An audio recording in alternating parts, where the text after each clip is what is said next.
Women Who Run with the Wolves, Myths and Stories of the Wild Woman Architect by Clarissa Pinkola Estes.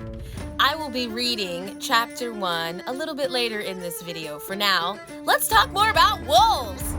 The wolf has symbolized everything from an admirable patron of warriors to figures for greed and even as the devil in disguise. These near-silent, deadly predators were at one point the most widely distributed land mammal, claiming large swaths of the globe as their hunting grounds. And wolves posed a very real threat to humans and their livestock. Transformed. They're monsters now too.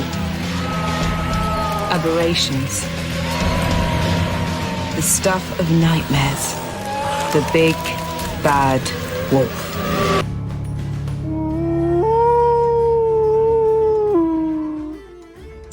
Why, hello there. Hi, artist.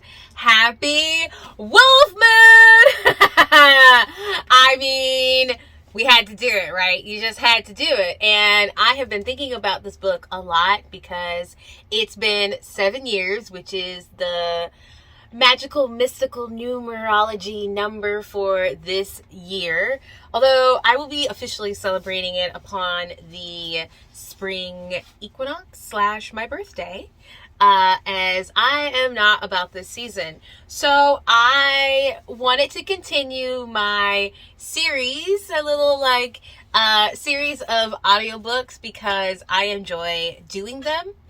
And I really love the art of audiobooks. I think that, I don't want to talk about reading. I love that there's all different types of reading and different ways that we can, get and share information. So it's like YouTube can be multifaceted if we use, if we think about reading in different ways. So I'm going to get into this and let's go for it. What is it about starting a YouTube video where suddenly you're like, and we're off?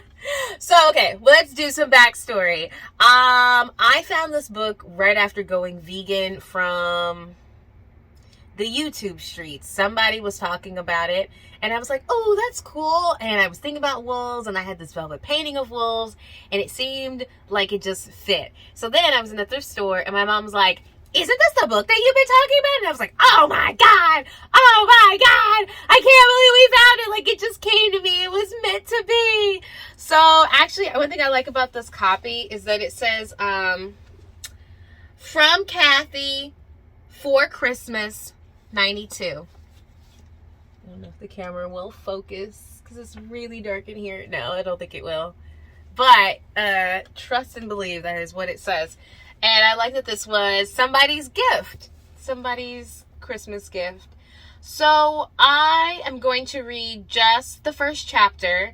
The way this book is set up is that it is a series of fairy tales all centering around wild women, goddess worship, witches, wise women, herbs, and folklore. And a lot of folklore. And she really did the work to talk about almost like feminism in the stories, like fantasy, and how it got taken out as they kept being retold, as they kept being changed and dominated, and how different agendas have come in to take away very, very powerful characters. So the first magical, powerful character that you meet in this book is Loba. And then the next, I think, is Baba Yaga. And then it's so on and so forth. And I always liked that. I thought that it was such a cool way to start a book. So, without further ado, I'm going to take a sip of both. I have a little bit of green tea here. Green tea and ginger. I also have these kumquats. I went to the Asian market. This camera up so high. I went to the Asian market this afternoon, and I think these are a symbol of good luck / they're just in season, because when I was in Japan, these babies were everywhere, so I ate tons of them. And then I have warm lemon water in my favorite skull cup. Yes. Lemon water with salt. I've been craving salt like so badly that I find that every time I put salt in a dish, I just want to like pour some salt on my mouth. So I decided to just sprinkle a little bit of salt in here, and it tastes really good. It doesn't taste salty, but I can taste that there's definitely something there, and I'm enjoying it. I don't know what it is about this time of year that just makes me want to, maybe because I haven't been to the beach in a long time. I'm just craving that like salty, briny air.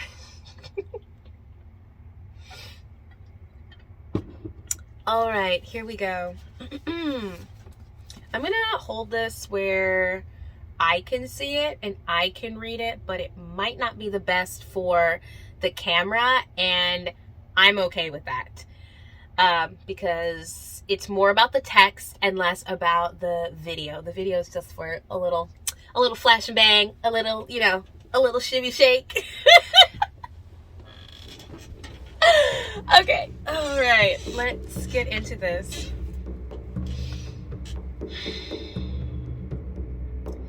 Chapter 1, The Howl, Resurrection of the Wild Woman. Loba, the Wolf Woman. I must reveal to you that I am not one of the divine who march into the desert and return gravid with wisdom. I've traveled many campfires and spread angel bait around every sleeping place. But more often than the getting of wisdom, I've gotten indelicate episodes of Giardia, E. coli, and embenic dysentery. Such is the fate of a middle-class mystic with delicate intestines. Whatever wisdom or notion I aspire on my travels to odd places and unusual people, I learn to shelter. For sometimes old Father Academy, like Kronos, still has an inclination to eat the children before they can become either curative or astonishing. That sort of over-intellectualization obscures the patterns of the wild woman and instinctual nature of women.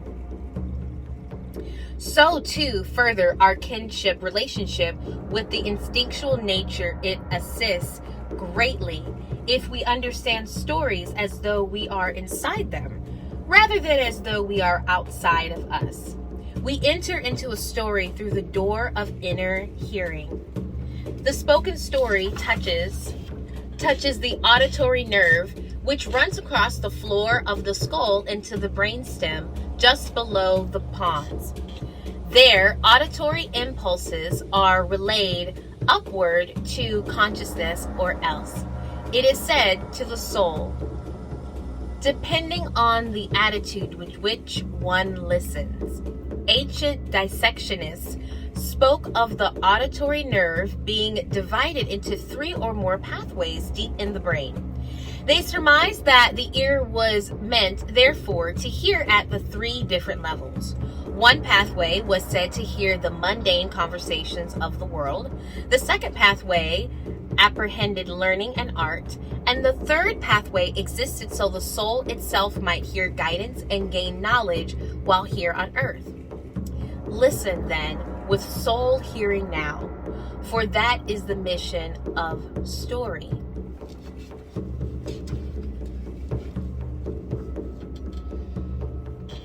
Bone by bone, hair by hair, wild women comes back. Through night dreams, through events half understood and half remembered, wild women comes back. She comes back through story. I began my own migration across the United States in the 1960s, looking for a settling place that was dense with trees, fragrant with water, and populated by the creatures I loved: bear, fox, snake, eagle, wolf. The wolves were being systematically exterminated from the upper Great Lakes region. No matter where I went, the wolves were being hounded in one way or another. Although many spoke of them as menaces, I've always felt safer when there were wolves in the woods. Out west and in the north in these times, you could camp and hear the mountains and forests sing, sing, sing at night. But even there, the age of scope rifles, Jeep-mounted Klieg lights, and arsenic treats caused an age of silence to creep over the land. Soon the Rockies were almost empty of wolves too. That is how I came to the Great Desert, which lies half in Mexico, half in the United States. And the further south I traveled, the more stories I heard about wolves. You see, it is told that there is a place in the desert where the spirit of woman and spirit of wolves meet across time. I felt I was onto something when in Texas borderlands I heard a story called La Loba Girl, about a woman who was a wolf who was a woman. Next, I found the ancient Aztec story of orphan twins being breastfed by a she-wolf till the children were old enough to stand on their own. And finally, from the old Spanish land grant farmers and Puebla people of the Southwest, I heard stories about the bone people, the old ones who bring the dead back to life. They were said to restore both humans and animals. Then, on one of my most ethnographic expeditions, I met a bone woman and have never been quite the same since. The stories of the bone people persisted no matter where I traveled. Bone people stories come in many shapes.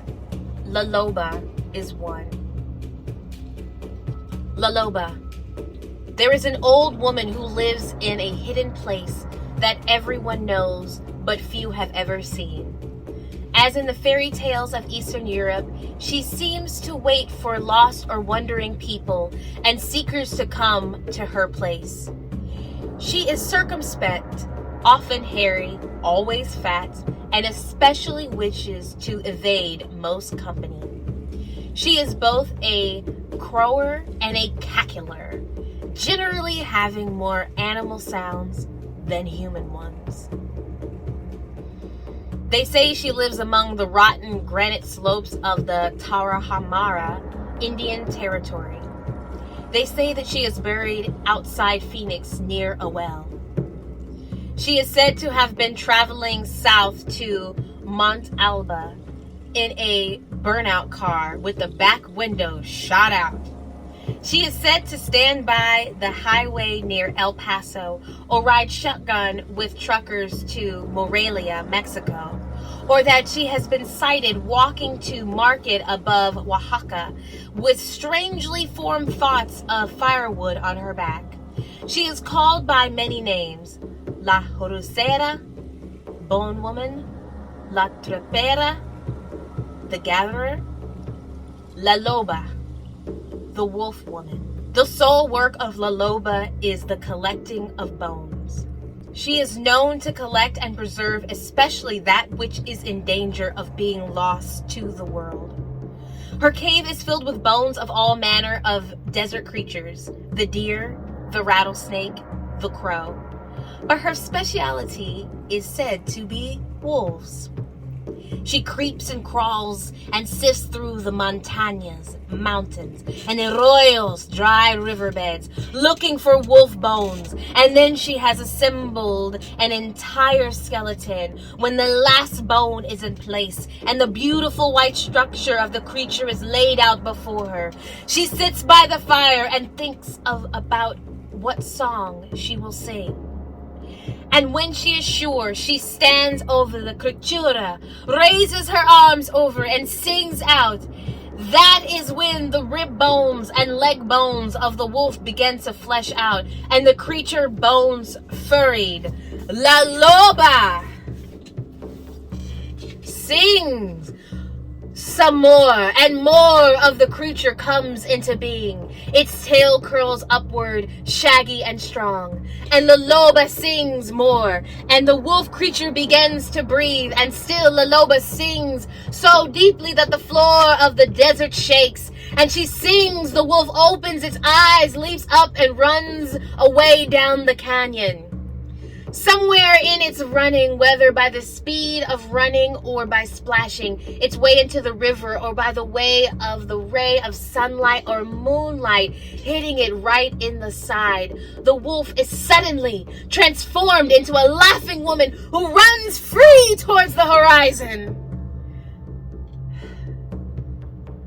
So it is said that if you wander the desert and it is near sundown, and you are perhaps a little bit lost and certainly tired, that you are lucky. For the Loba may take a liking to you and show you something special of the soul. We all begin as a bundle of bones, lost somewhere in a desert, a dismantled skeleton that lies under the sand. It is our work to recover the parts. It is a painstaking process best done when the shadows are just right, for it takes much looking. La Loba indicates what we are to look for, the indestructible life forces, the bones. This Cintu Milagro, miracle story, La Loba shows us what can go right for the soul. It is a resurrection story about the underworld connection to wild women. It promises that if we will sing the song, we can call up the psychic remains of the wild woman's soul and sing her into the vital shape again. In the tale, La Loba sings over the bones she has gathered. To sing means to use the soul voice. It means to say on the breath the truth of one's power and one's need. To breathe soul over the thing that is ailing or in need of restoration. This is done by descending into the deepest mood of great love and feeling, till one's desires of relationship with the sweetest, with the wildest self overflows. Then it speaks one's soul from that frame of mind that is singing over the bones. We cannot make the mistake of attempting to elicit the great feeling of love from a lover. For this woman's labor of finding and singing the creation hymn is a solitary work, a work carried out in the desert of the psyche. Let us consider La Loba herself. The symbol of the old woman is one of the most widespread archetypal personifications in the world. Others are the great mother and father, the divine child, the trickster, the sorceress, the maiden and youth, the heroine, warrior, and the fools. Yet, La Loba is vastly different in essence and effect, for she is freer root to an entire instructional system. In the Southwest, she is also known as Old La Q Sabe, the one who knows. I first heard of La Q Sabe when I lived in Sangre de Cristo mountains in New Mexico, under the heart of La Bopic. An old witch from Ranchos told me that La Q Sabe knew everything about women. That La Q Sabe had created women from a wrinkle on the sole of her divine foot. This is why women are knowing creatures. They are made in essence from the skin of the soul which feels everything. This idea that the skin of the foot is sentient had the ring of truth. For an acculturated Quiche tribeswoman once told me that she'd worn her first pair of shoes when she was 20 years old and was still not used to walking on con los hijos vendados, with blindfolds on her feet.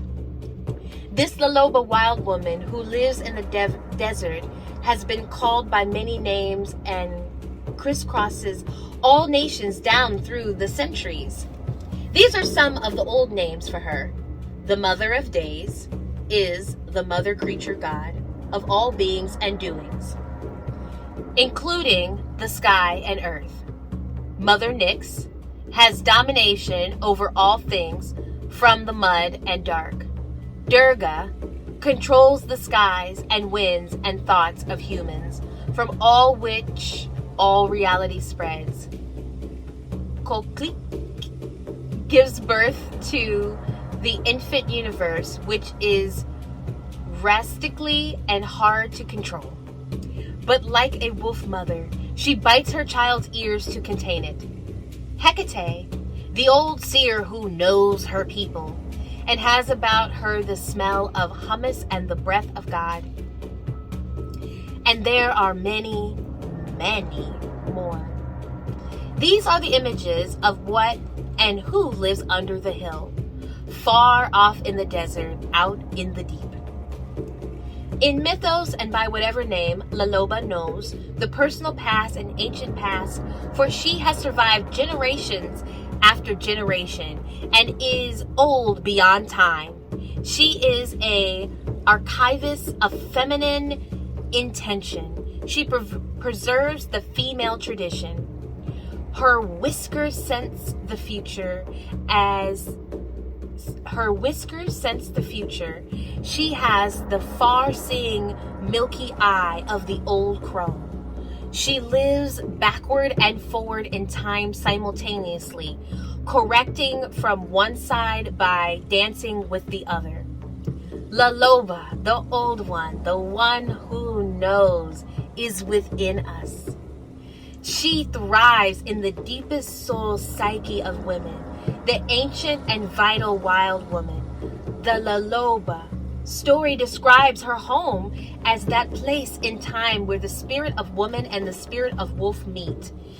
In the place where her mind and her instincts mingle, where a woman's deep life finds her mundane life. It is the point where the I and the thou kiss. The place where women run with the wolves. The place where women run with the wolves. This old woman stands between the worlds of rationality and mythos. She is the knuckle bone on which these two worlds run. This land between the worlds is that inexplicable place we all recognize once we experience it. But it nuances, slips away, and shape changes if one tries to pin them down. Except when we use poetry, music, dance, or story.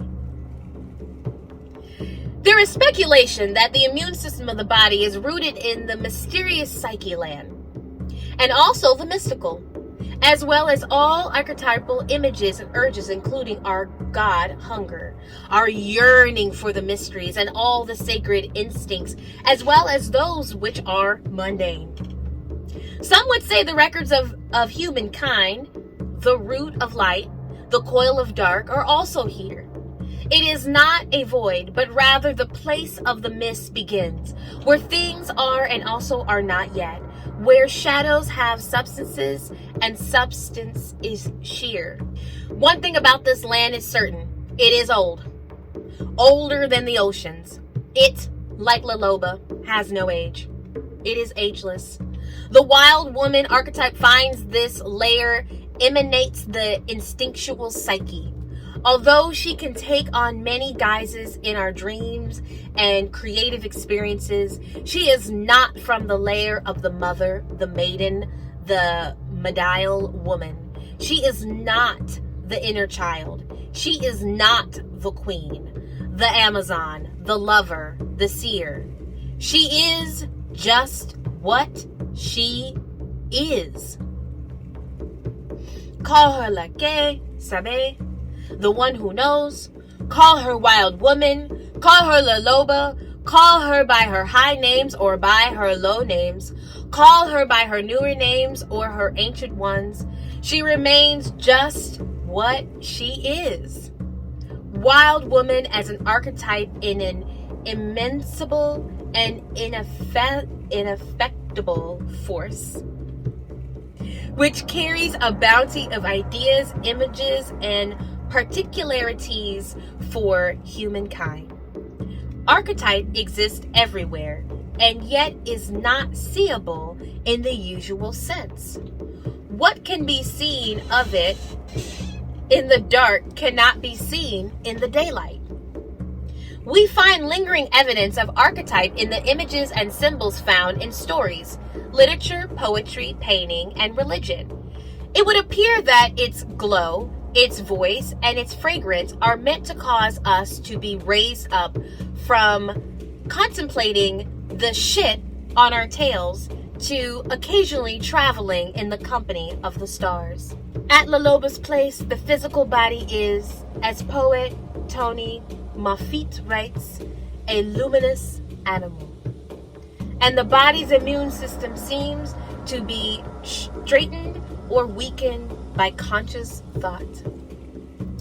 At La Loba's place, the spirit manifests as personage and la voz mintolica, the mystical voice of the deep psyche, speaks as poet and oracle. Things of psychic value once dead can be revived. Also, the basic material of all stories existed in the world ever begin with someone's existence here in this inexplicable psyche land, and someone's attempt to relate that occurred to them here. There are various names for this locus betwixt the worlds.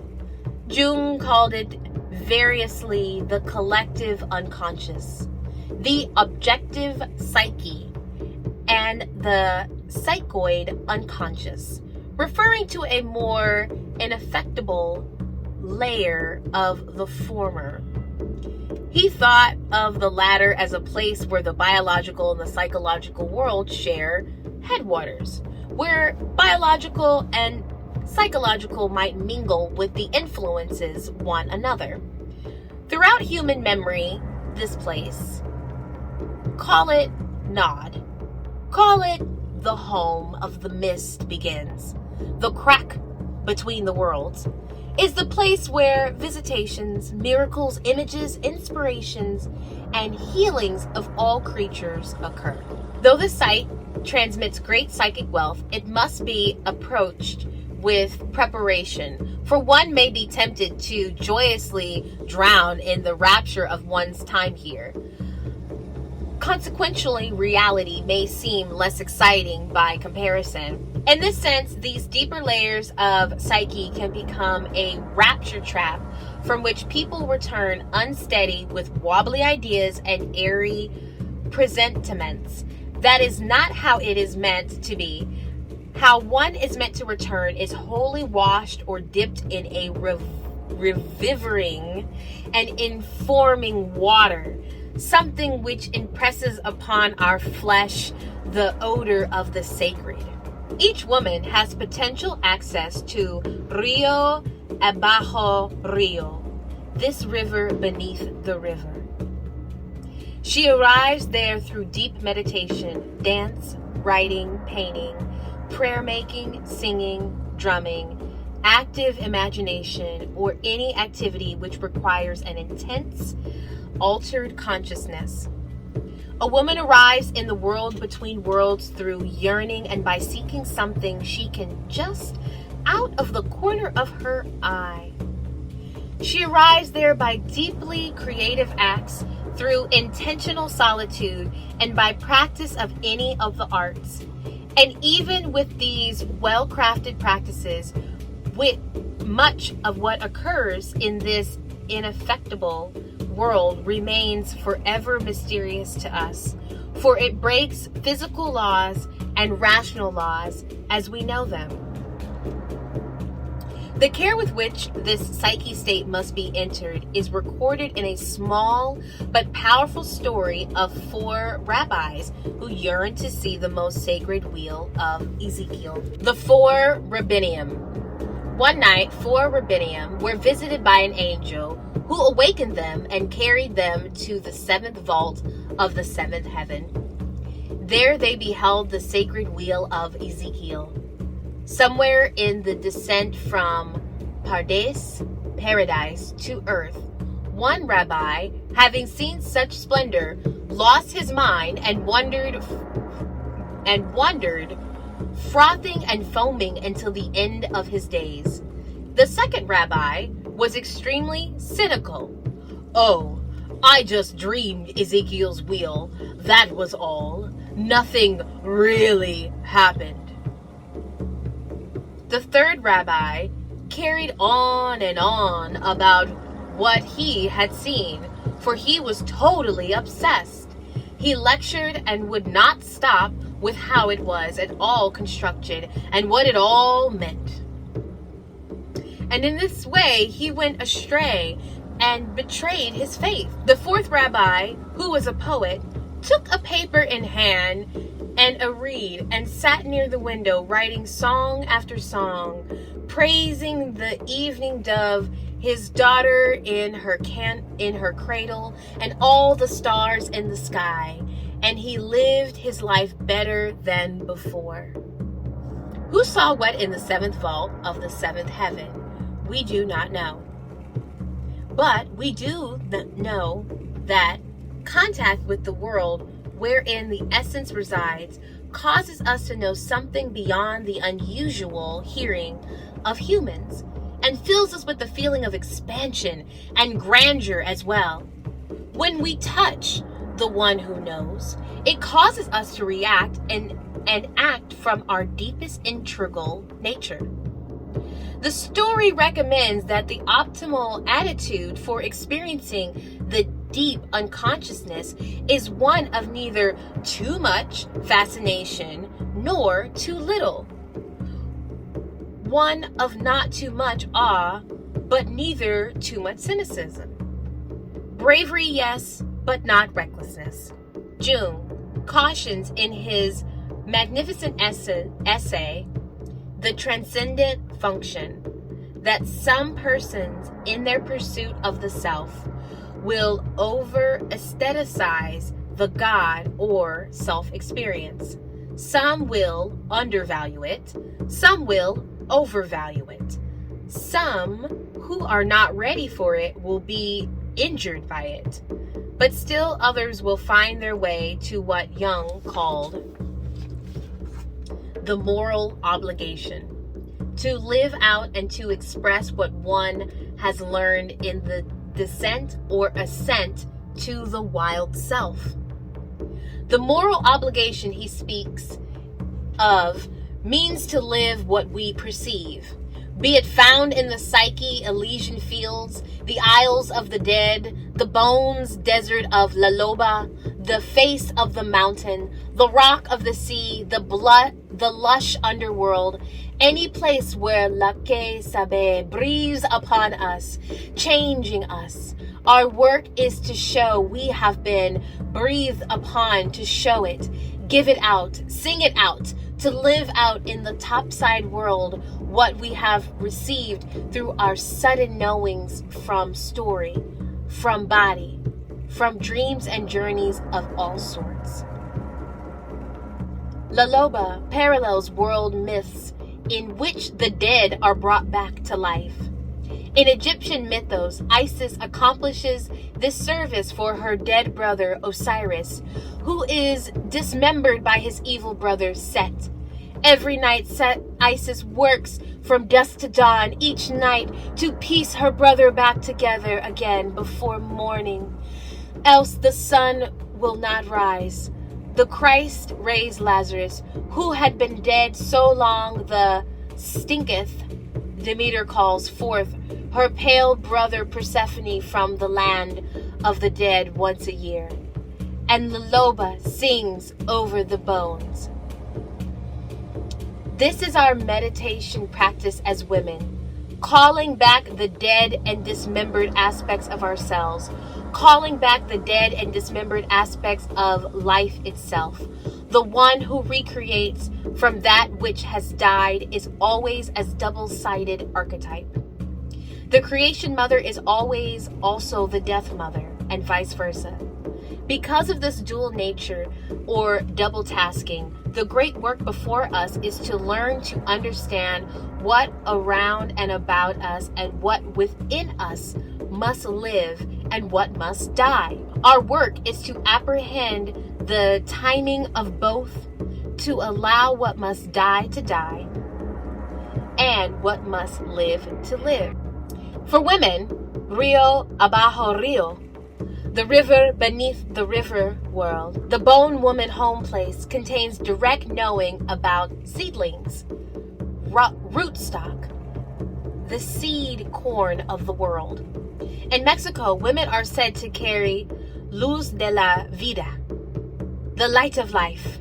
This light is located not in a woman's heart, not behind her eyes, but in los ovarios, in her ovaries, where all the seed stock is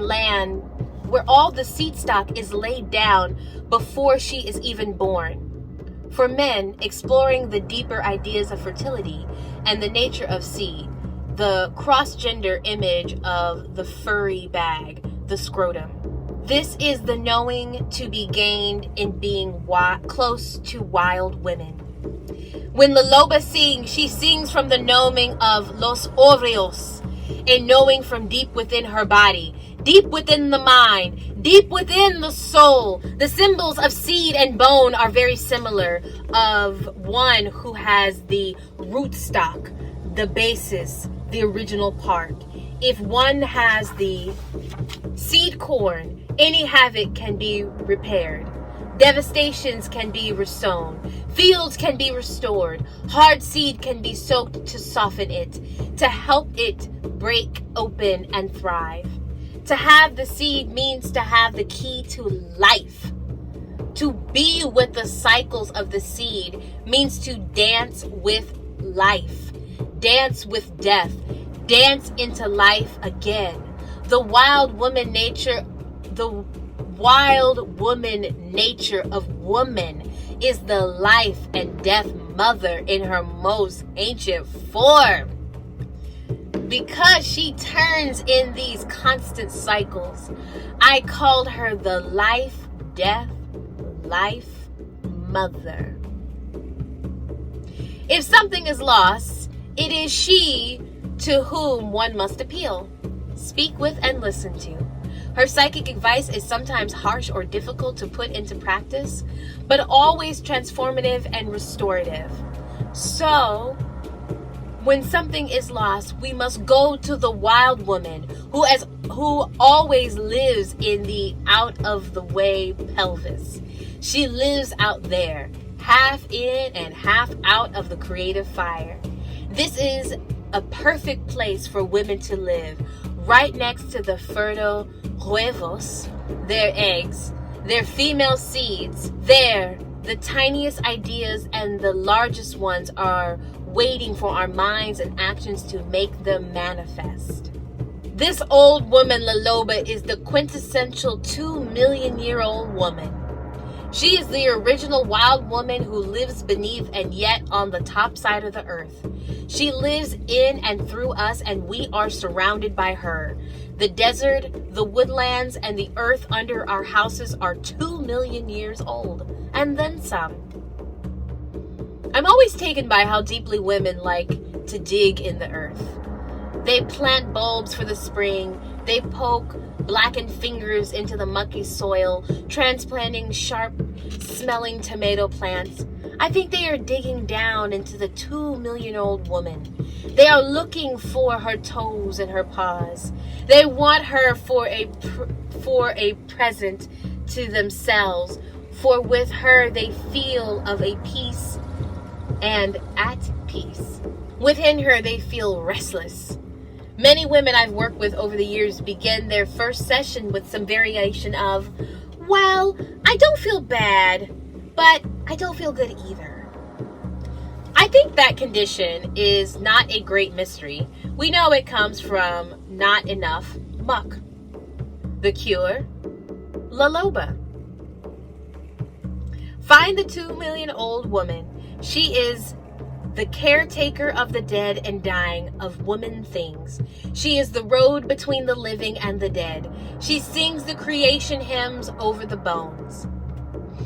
The old woman, wild woman, is la voz mitolageta.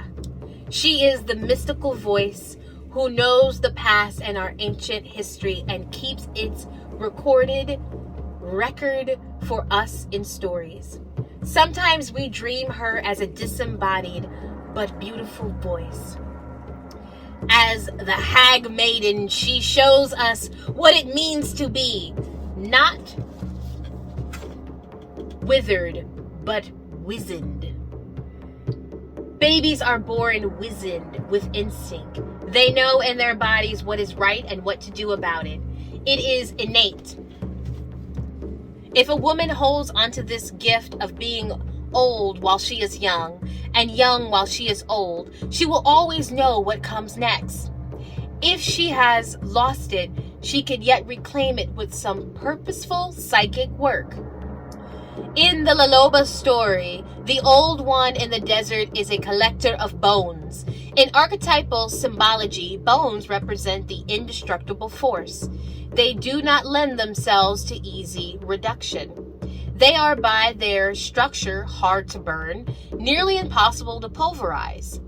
In myth and story, they represent the indestructible soul spirit. We know the soul spirit can be injured, even maimed, but it is nearly impossible to kill. You can dent the soul and bend it. You can hurt it and scar it. You can leave the marks of illness upon it and scorch marks of fear, but it does not die, for it is protected by La Loba in the underworld.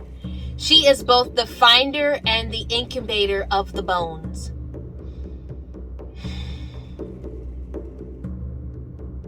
Bones are heavy enough to hurt with, sharp enough to cut through flesh, and when old and if strong, tinkle like glass. The bones of the living are alive and creatural in themselves. They constantly renew themselves. A living bone has a curiously soft skin to it. It appears to have certain powers to regenerate itself. Even as a dry bone, it becomes home to small living creatures. The metaphor in the story typify the entire process of bringing a woman to her full and structural wildest senses. Within us in the old one who collects bones. Within us there are the soul bones of wild women. Within us is the potential to be fleshed out again as the creature we once were. Within us are the bones to change ourselves and our world. Within us, beneath and our truths, are longings. Together they are the song, the creation hymn we have been yearning to sing.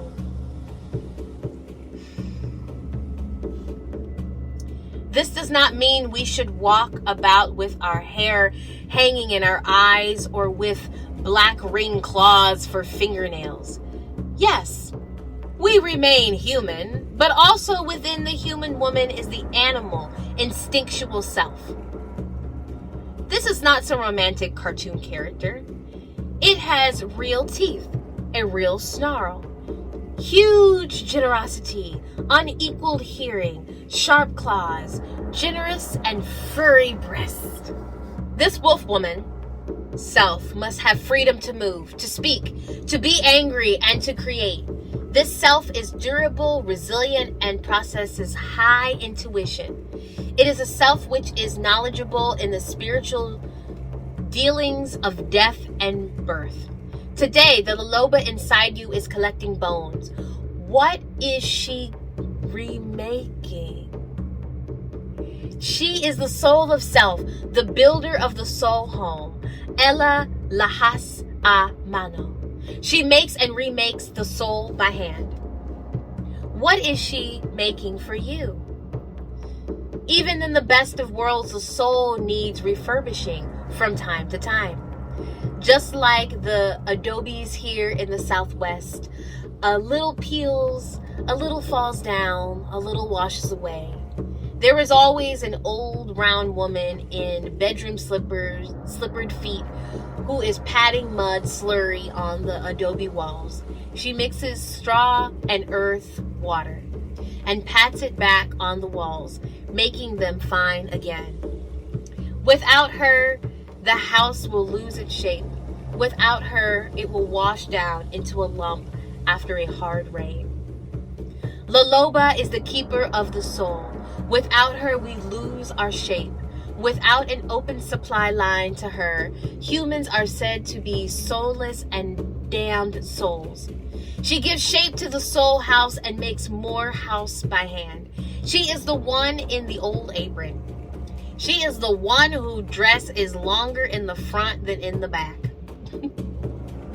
She is the one who pats so majestically.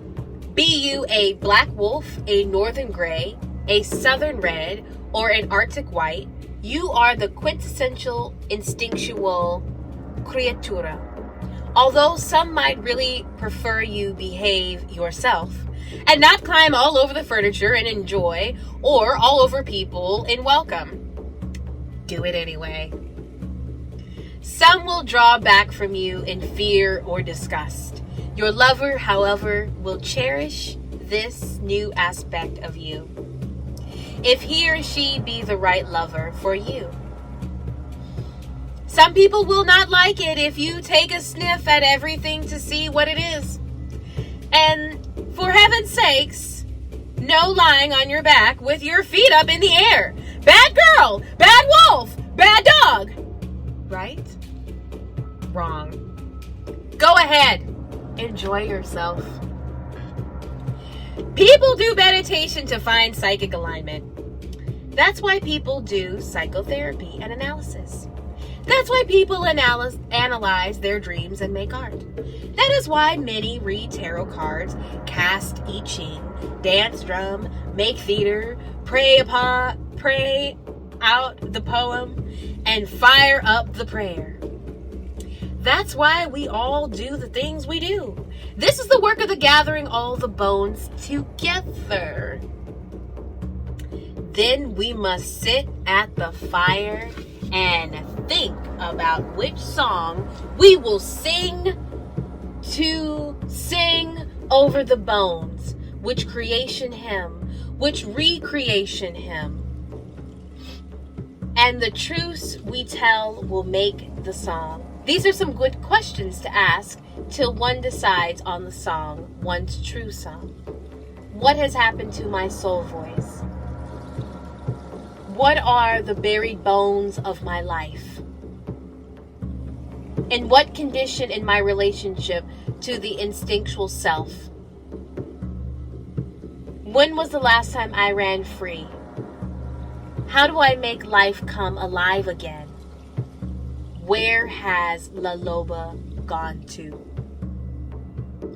In the story, the old woman sings over the bones, and as she sings, the bones flesh out.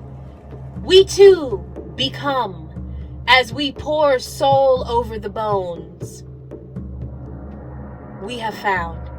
As we pour our yearning and our heartbreaks over the bones of what we used to be when we were young, of what we used to know in the centuries past, over the quickening we sense in the future, we stand on all fours, four squared. As we pour soul, we are revived. We are no longer a thin solution, a dissolving frail thing. No, we are in the becoming stage of transformation. Like La Loba, we so often start out in desert. We feel disenfranchised, alienated, not connecting to even a cactus clump. The ancients called the desert the place of divine revelation. But for women, there is much more to it than that. A desert is a place where life is very condensed. The roots of living things hold on to that last tear of water, and the flower hoards its moisture by only appearing in early morning and late afternoon. Life in the desert is small but brilliant, and most of what occurs goes on underground. This is like the lives of many women. The desert is not lush like a forest or a jungle. It is very intense and mysterious in its life forms. Many of us have lived desert lives, very small on the surface and enormous under the ground. La Loba shows us the precious things that can come from that sort of psychic distribution. A woman's psyche may have found its way to the desert out of resonance, or because of past cruelties, or because she has not allowed a larger life above ground.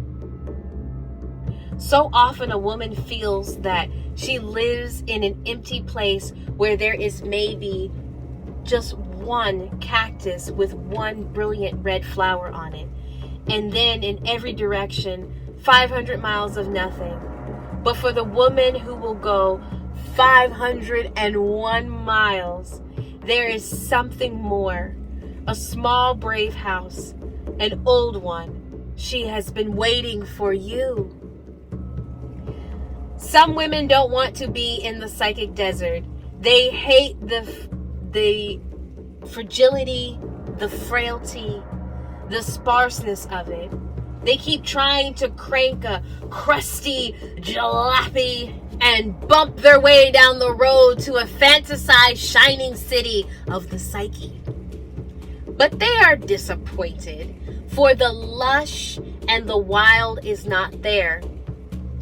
It is in the spirit world, that world between worlds, Rio abajo Rio, that river beneath the river. Do not be fooled.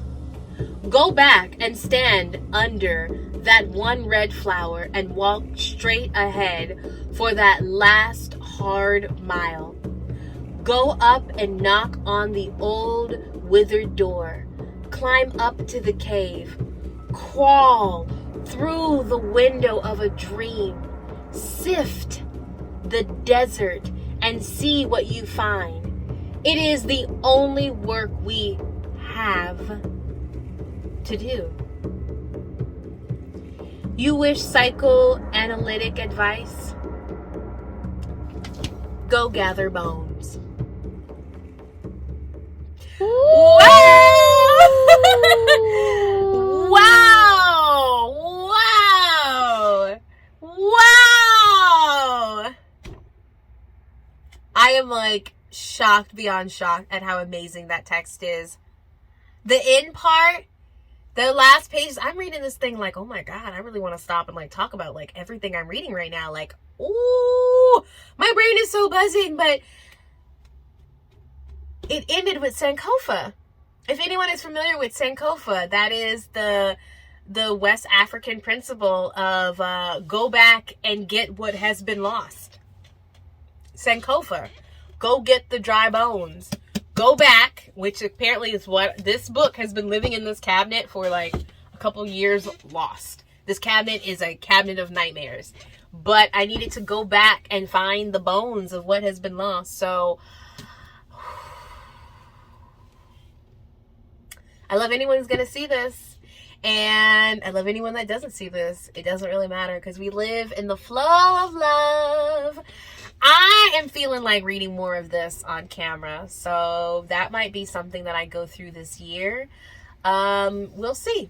We'll see, because everything I do is for the betterment of myself, for the collective, for Black people, Black liberation, all women. Yeah, all that identify as women. Y'all in this book. And all that identify as just divine feminine energy, unattached to the gender binary, y'all in this book too. Because that's really what she's talking about a lot. And I don't want to go into a deep dive of analysis of this book, but maybe I will. And I just really, really loved reading this out loud. And so thank you so much, anyone on this Aquarius tube. Maybe that's what I'll change my channel to eventually, Aquarius tube. Yes, where we think big, big thoughts in our tiny, tiny bedroom, in our tiny, tiny home, holding big, big books. All right. Happy Wolf Moon, everyone. I love you so much. Goodbye.